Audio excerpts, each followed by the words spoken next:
Yeah. So till now, we were seeing the concepts of front end, the commercial term called RF front end. That was the idea that we were telling, and I have given you sufficient explanation for what is meant by this front end. And our entire subject is going to be analysis techniques for front end. Quick analysis technique. Quick analysis techniques for front end. That is what we are going to study in this entire subject. Right. So in that we saw what was the need for quick, and first we saw what was front end. Front end is the major, if you look at it from the transmitter end, it is the power amplifier and the antenna and the transmission lines or waveguides associated with it. At the receiver side, it is the receiving antenna and the first RF amplifier, right? And the cables and waveguides associated with them. This is called as the front end. So we should be very clear in this. Clear. And then I said there may be sometimes filters also associated with it. There may be amplifiers. There may be oscillators, everything associated with it. So any electronic component that comes into this front end, we are going to describe using this terminologies that we are going to study in this subject. Now, why that is required? Because of the concept of standardization that I had mentioned.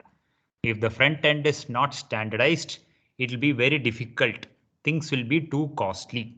So that is how the flow goes. So in short, we are going to study a set of standards for front end technologies. Clear? Whether it is an amplifier or an antenna or anything. So this is how it goes on. Any doubts in this till now? I had asked you to, in the last class, I had given you the textbook that is called D.M. Pozar. If anybody wants a soft copy, please tell me. I thought some of you may have it. So if you want a soft copy, I will provide it in the Teams post page. So start going through the 4th chapter directly. That was what I had requested, because the first 2 chapters are again transmission lines and electromagnetics back basics. So we'll start from the 4th topics, 4th chapter. So that was what the idea. So any doubt till this was what we were covering in the last 3 classes. And of course, all the other commercial examples that I gave are all for supplementary knowledge. Have it in mind. Anybody has any doubt till this point? What we are studying? Very, very crucial, because as I go through the standards, suddenly we will talk about electromagnetics. Suddenly I will talk about transmission lines. Suddenly electric field, magnetic field. Suddenly voltages and currents. But they will not be permanent. I may have to use them intermittently. That is what I am trying to tell here. Clear? And then I will be coming back to matrix representations. That is what the core of this subject. Matrix representations of electronic components at high frequencies. Matrix representation of electronic components.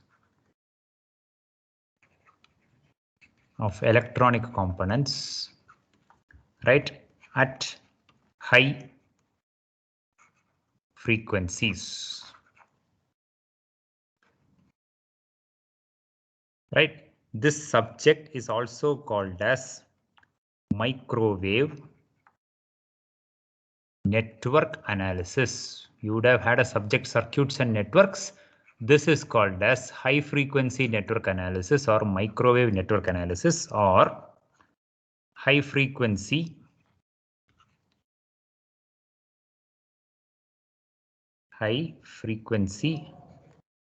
network analysis. Right? Network analysis means we make use of matrix representation to represent a device. Clear? Now let us see what are the issues in these things and why we went for this thing. Clear? So today the topic is what are high frequency standards. high frequency standards.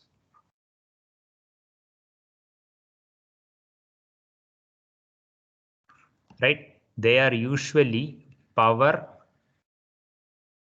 and impedance standards. We will be specifying only these two things.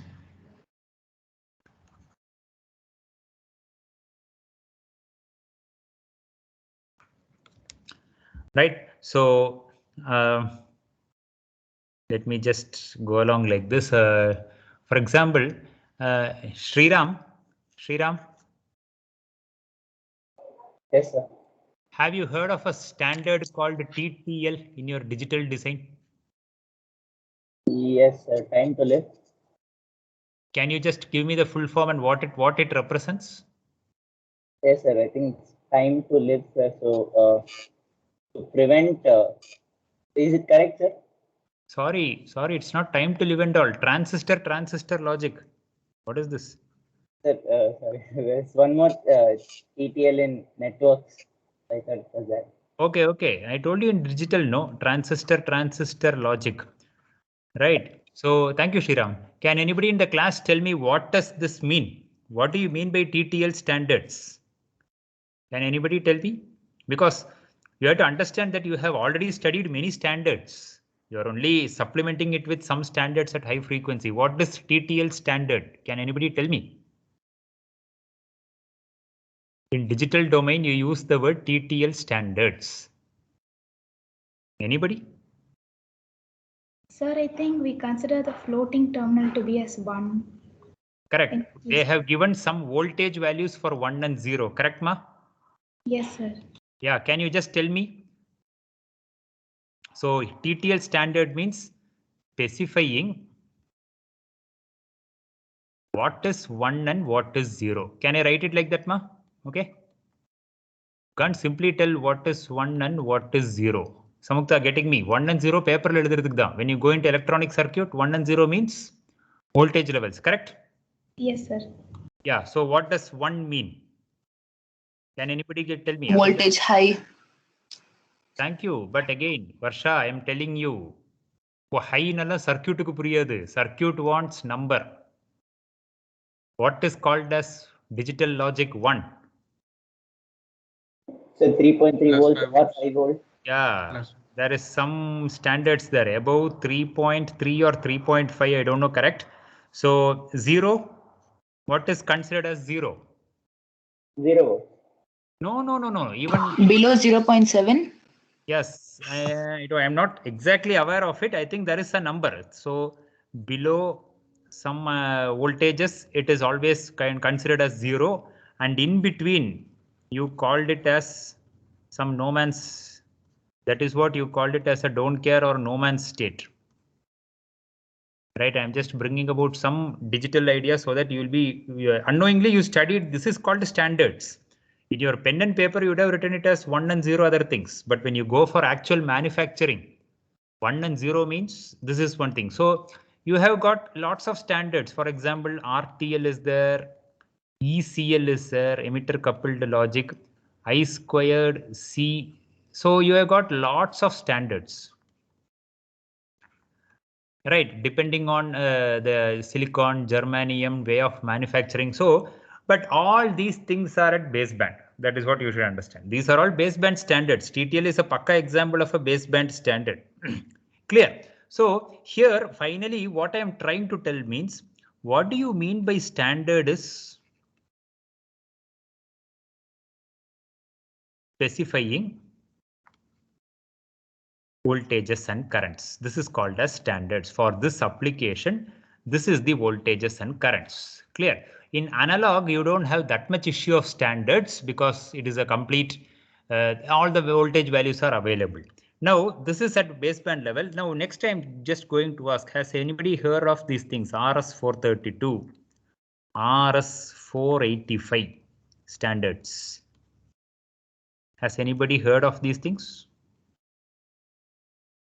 RS432, RS485, these are all connector standards.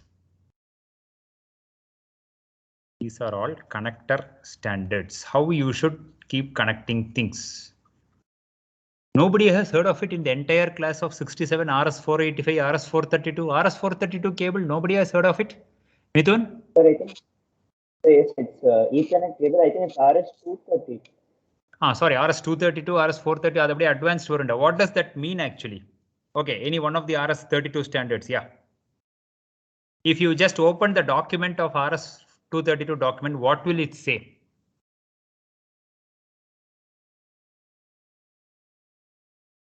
Okay, so this also actually specifies dimensions of the connector. Dimensions of connector.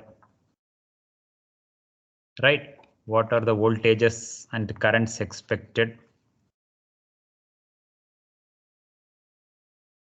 Right. So these are the standards that you are having. In addition to this, we are going to study some. So this is what we are going to slowly see. Entering into this subject itself is quite a because I want to give you a good idea. So now these were all at little bit at the baseband level, because as Mithun pointed out, RS232, 432, these are all at cable level, transmission line level. So there was no actual wireless transmission there. You connected the cable there. The cable ensured a wired operation there. So there was no big deal of frequency issues there because everything was wired and it was all protected.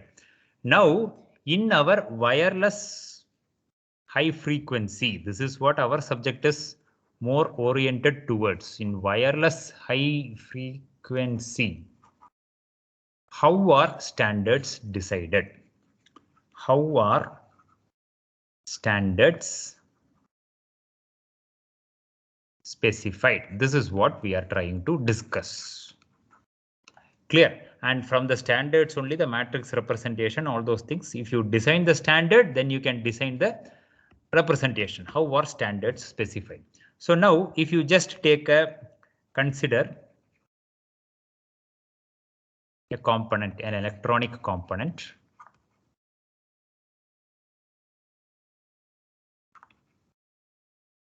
Right, at high frequencies.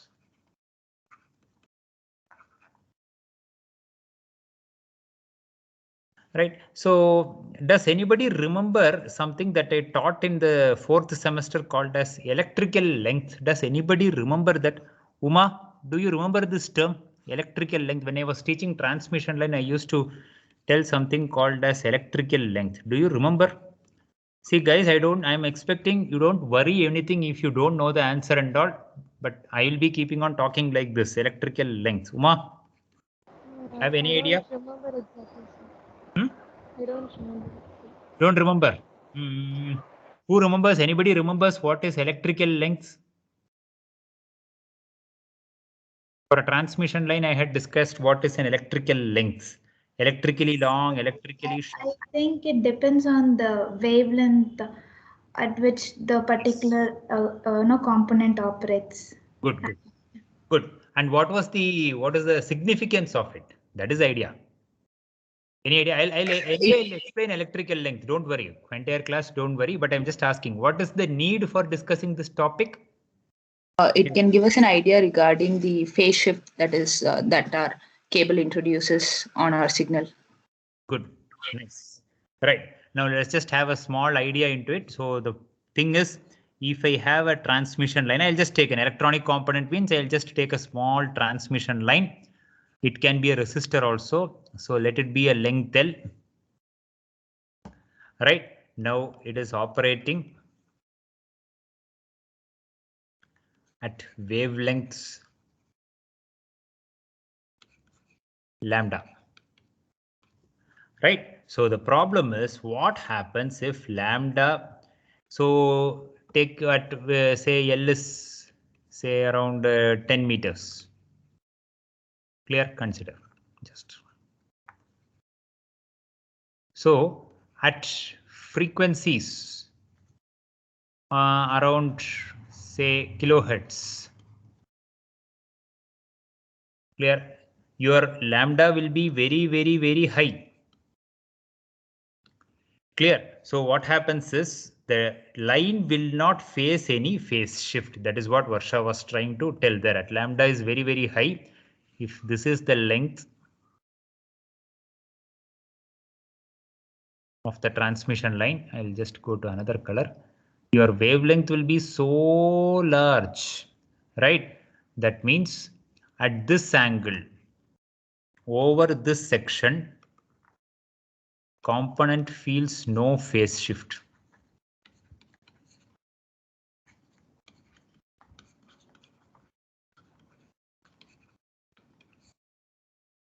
Right? Now, if so, conversely, if the lambda reduces or at high frequencies, the component will face hectic phase shift. So at high frequencies,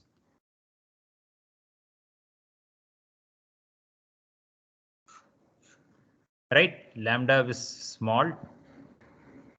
So there is an option that along the lengths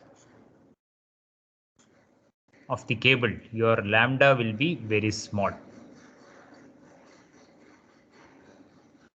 Right, so that provides scope for phase shifts within the device. Now, Varsha, can you just elaborate what happens if a component experiences phase shift? Yes, sir. Then there is a possibility that there'll be distortion. Any other answers? Yeah, Varsha, thank you. There will be phase shift within the component. This is the problem that we are trying to attack. That is why I'm bringing the electrical length into picture. So I'll just continue like this. So now what is this idea of high frequency and all those things? Let us just see what is called as high frequency. Right. So let us just take it. What is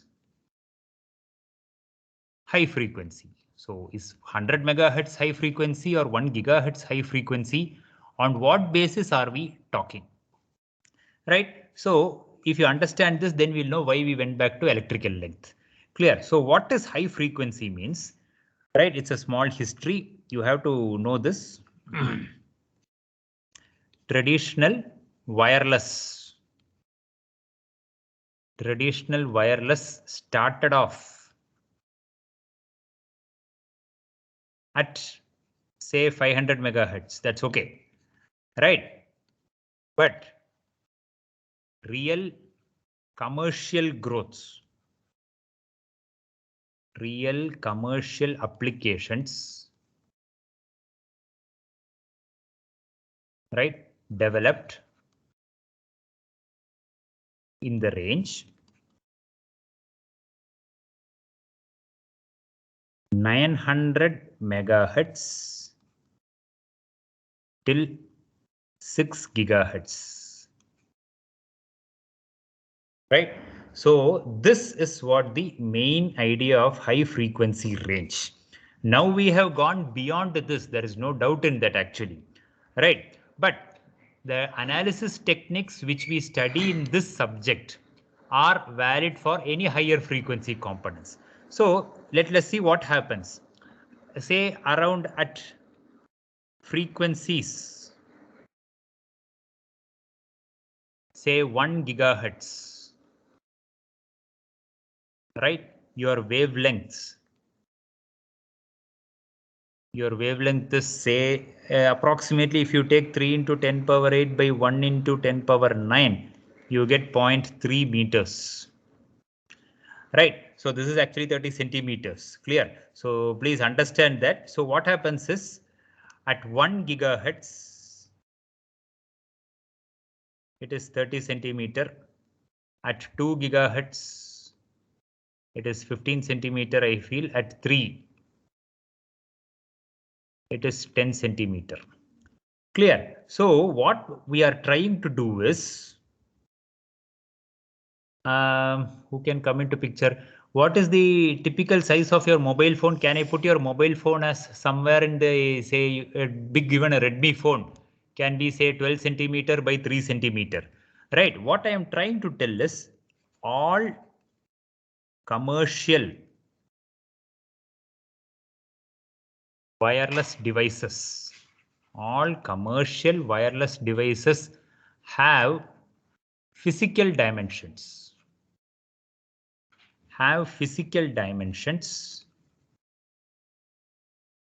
right? Comparable to wavelengths in this range. That is what you should understand. Comparable to wavelengths in the range 900 megahertz to 6 gigahertz. Right. So this is the idea there. In this particular frequency range where they started transmission, the devices are all comparable to the wavelengths.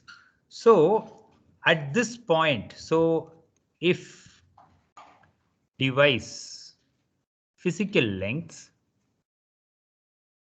if device physical length is comparable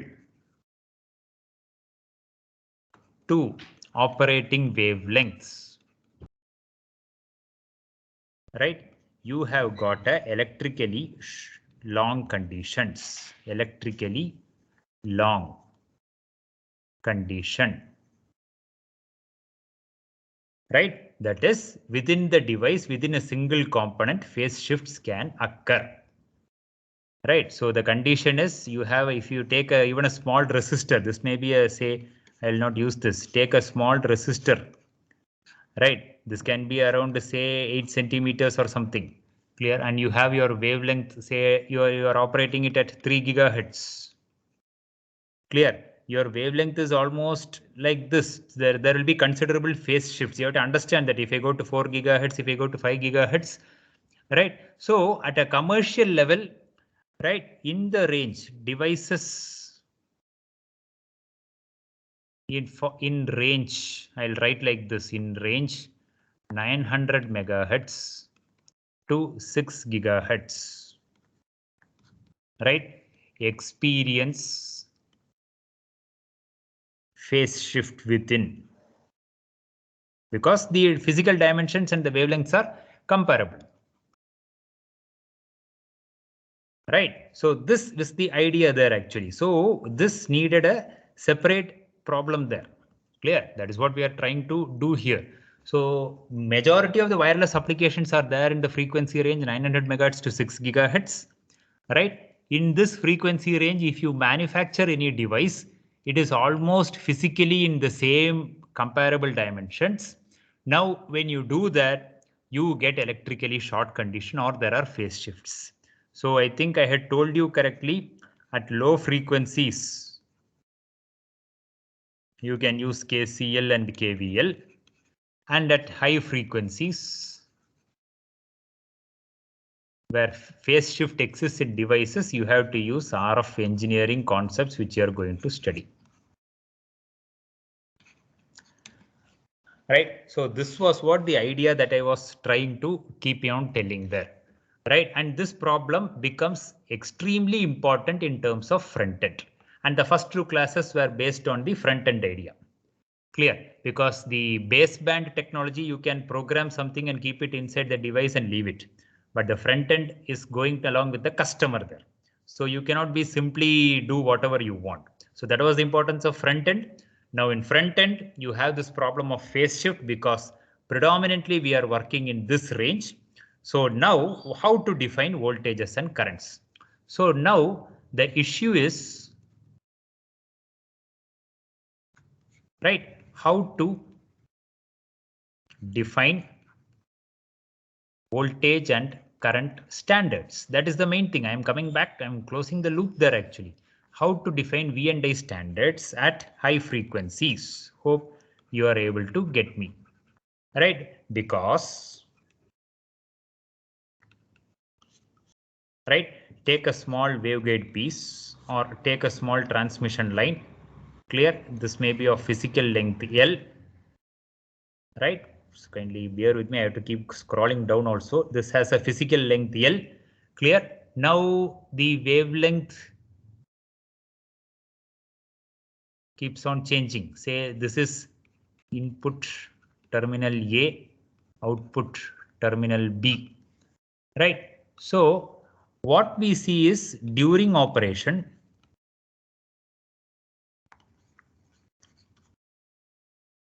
right, there will be constant phase change of A and B. Phase change of voltage and current at terminals A and B. So when there is a constant phase change, how do you define I want this much voltage? No, very difficult to do that because we will always have phase changes at A and B. This was what I had told in the last class. You have to get an idea of something called as equivalent voltages and equivalent currents, though it is not going to be discussed or it is not useful, but the terminology you would have understood if you had read through that topic. So if you take a waveguide and you want to measure what is the input, what is the output, very difficult to attach a detector and measure it. Will you measure the field? Will you convert the field into a voltage and then measure it? Directly measuring field is very difficult. So you'll have to connect some devices here. See, you don't need to think that with only a waveguide, it can also be a transmission line. Right, it can be a transmission line of length L, right? And just a minute, the page went up.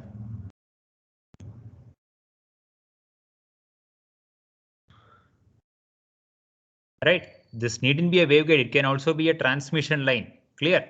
It can be a transmission line like this, for example, A and B, and you have wavelength changing at this fashion.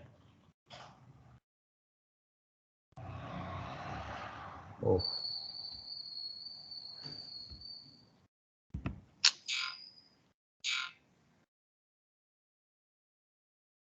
Just a minute.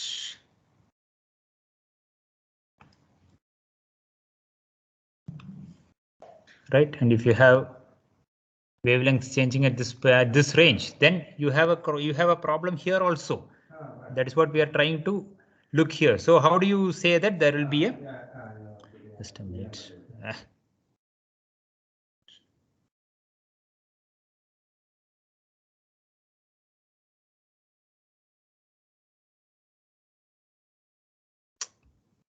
Right, so how to define voltages is the issue there actually. So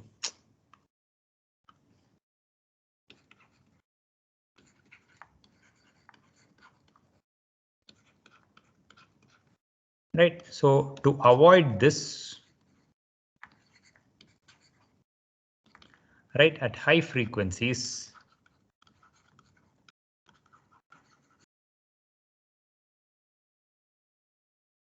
we adopt power standards. We will never measure individual V and I standards just as we did for TTL or RS432 or anything.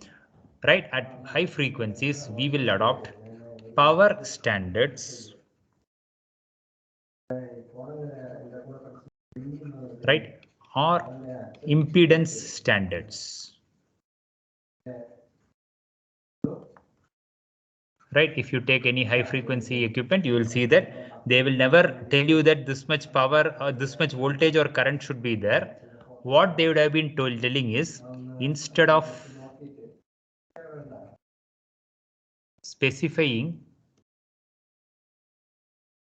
VI separately, right, we will specify V by I standards.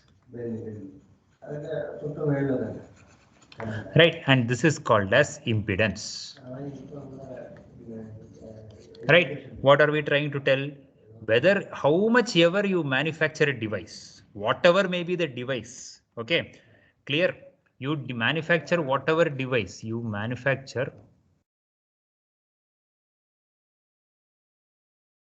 any device, any component, I'll put that, any component,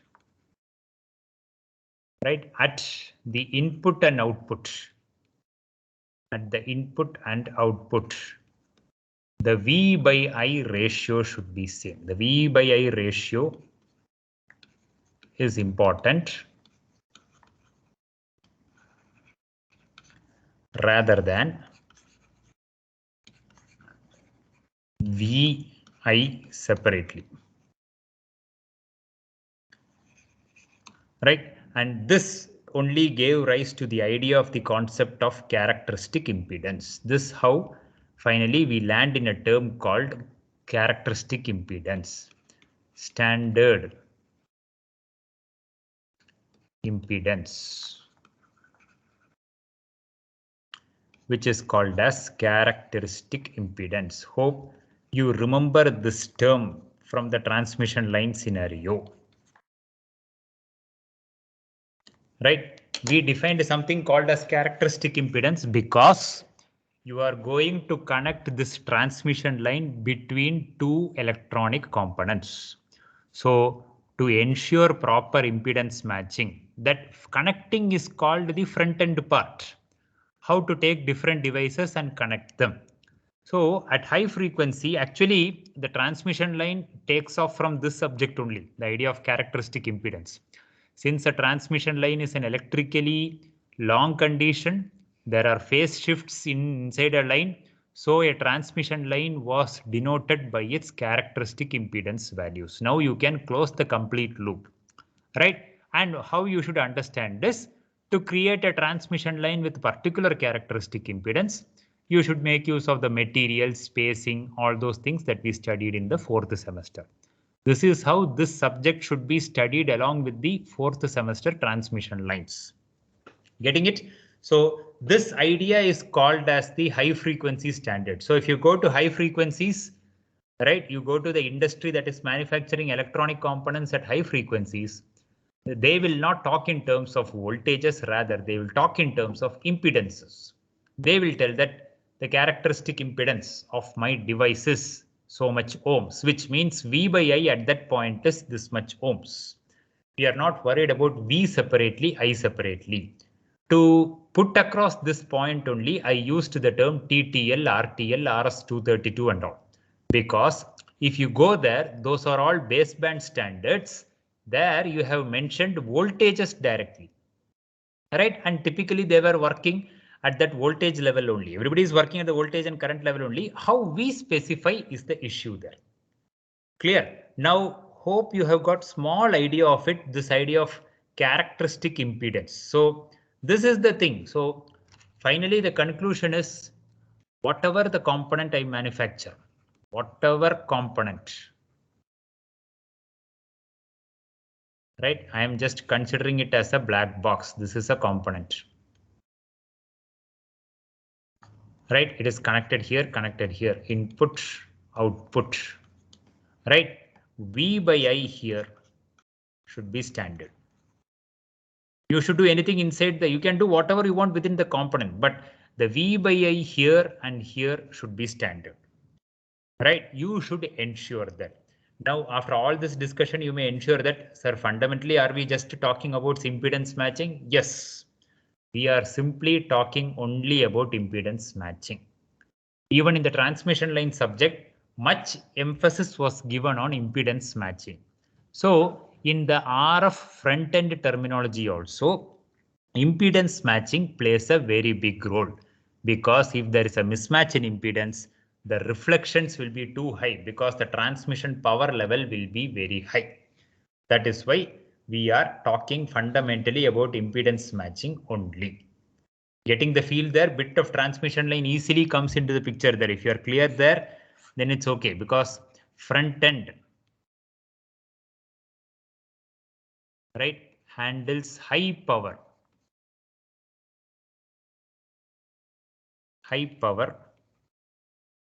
right, at the transmitter end. Small mismatches can produce huge destruction because of reflection, huge destruction. Right? Similarly, right, at the receiver end,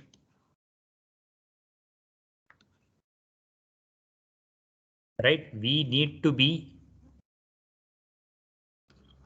sensitive to receive the smallest signal. We need to be sensitive to receive the smallest signal, and we should not lose him. Right. So under both these conditions, if the devices are not matched correctly, right? The voltage levels are not are not matched correctly, we will lose information, right? So that is why the idea of standardizing the front end and standardizing through mentioning impedance, right? Not by mentioning V and I. Clear? So this is the reason for impedance standards.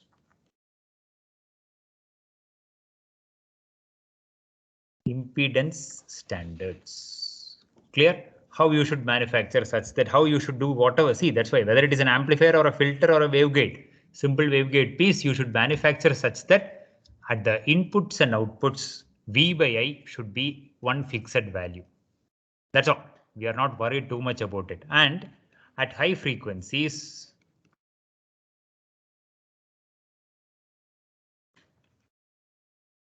power measurement is done rather than voltage measurement.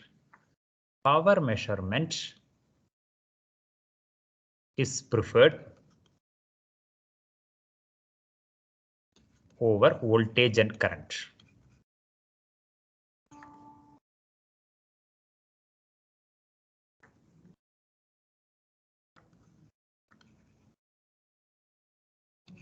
Right? The reason being same, because power is V into I rather than V separately and I separately. Clear?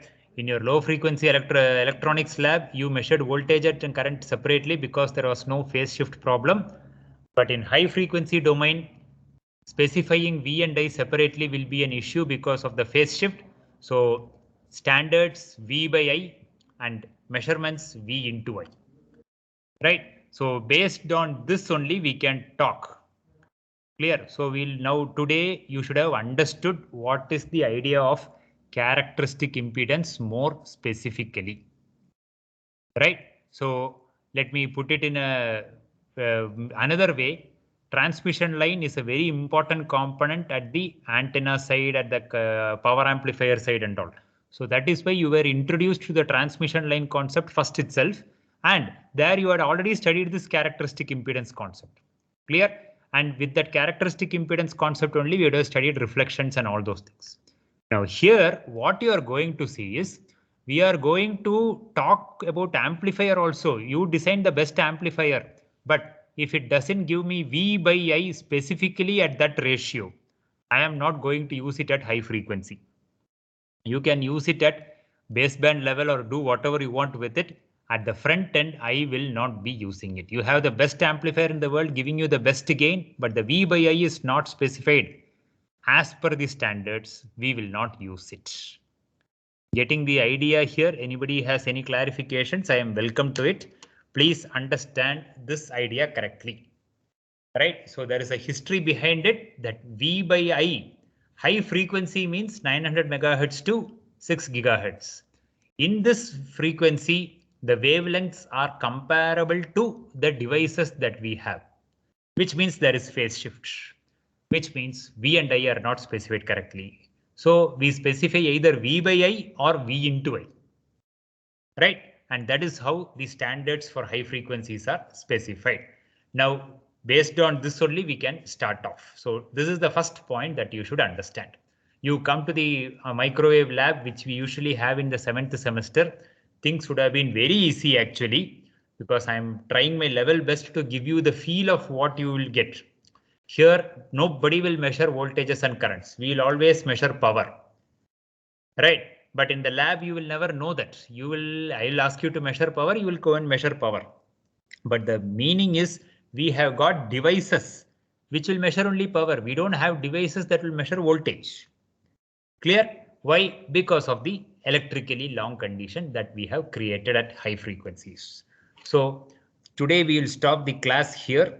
So the class was all about, I'll just give you a small recap. So the recap was all about specifying standards at HF, right? So we will always talk as V by I or V into I instead of Vi separately. We should understand it is because of the phase shift and the idea of characteristic impedance.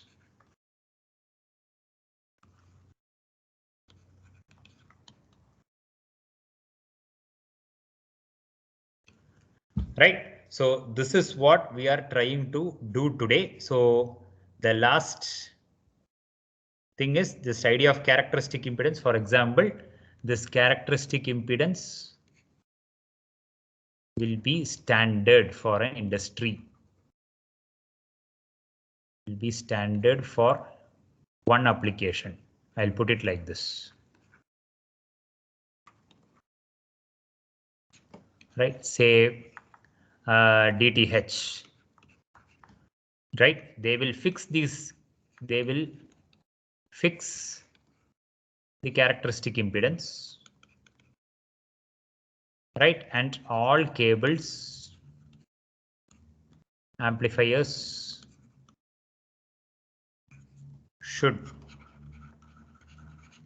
have this characteristic impedance at their terminals. This is how it is imposed. Now, when you impose this itself, the manufacturing is taken care. Everybody, so this ensures uniform manufacturing practices. That's all. Right, ensures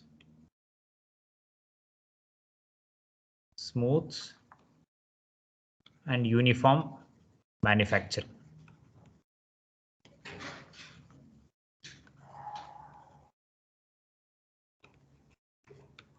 Right. We'll stop here. Clear? So the main takeaway from today's class is how to arrive at the concept of characteristic impedance for a system. Clear? That will be decided. So sometimes you may not be able to meet the characteristic impedance exactly, but how to do all those things. This is what we are trying to do. So we'll stop the class today. I am ready for doubts. The class is officially closed. Right, I'm here for doubts. Requesting you. We had a small break. I am ready for question answers rather than rote teaching. Right? Yeah, the class is officially stopped. Done. Please go through the notes of the 4 classes. Try to get an integrated view of things because I'll be moving ahead like this.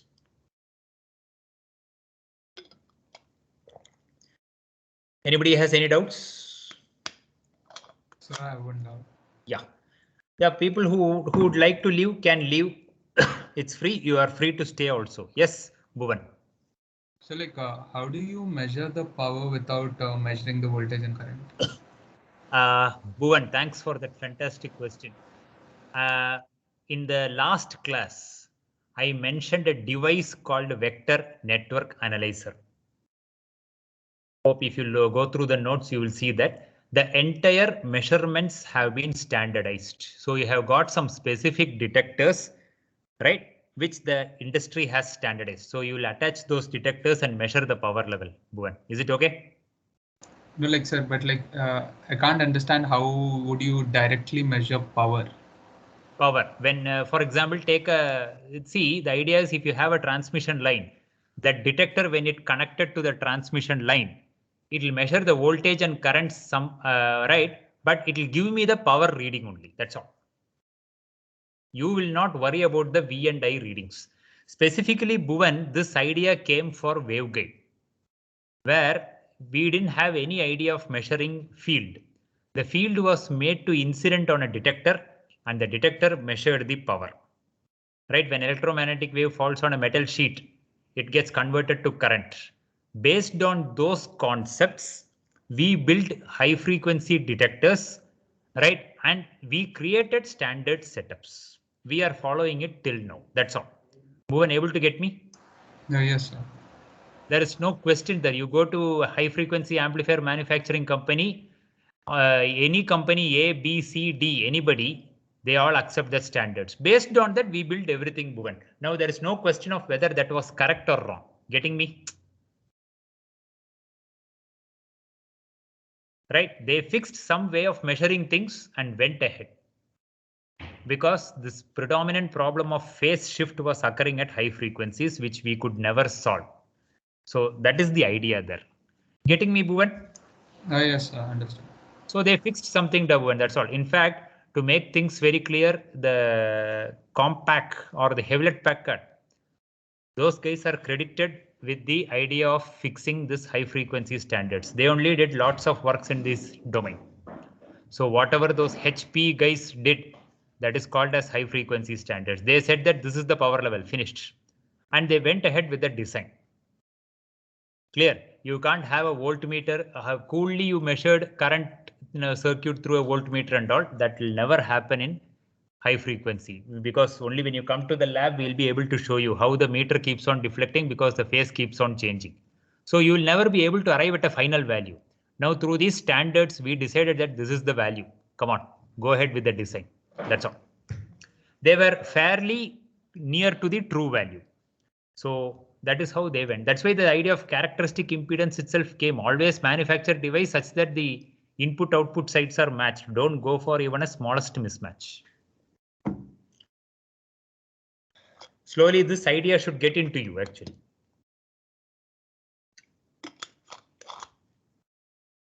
Anything else?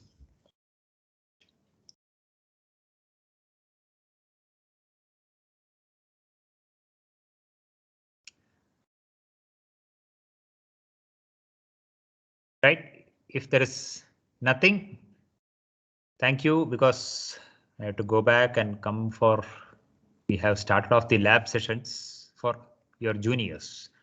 So I have to come back for that. If there is nothing, the class is closed. The notes will be available in OneNote.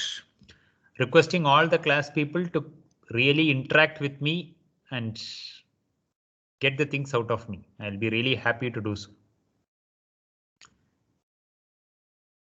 Yeah, so I'll stop the recording.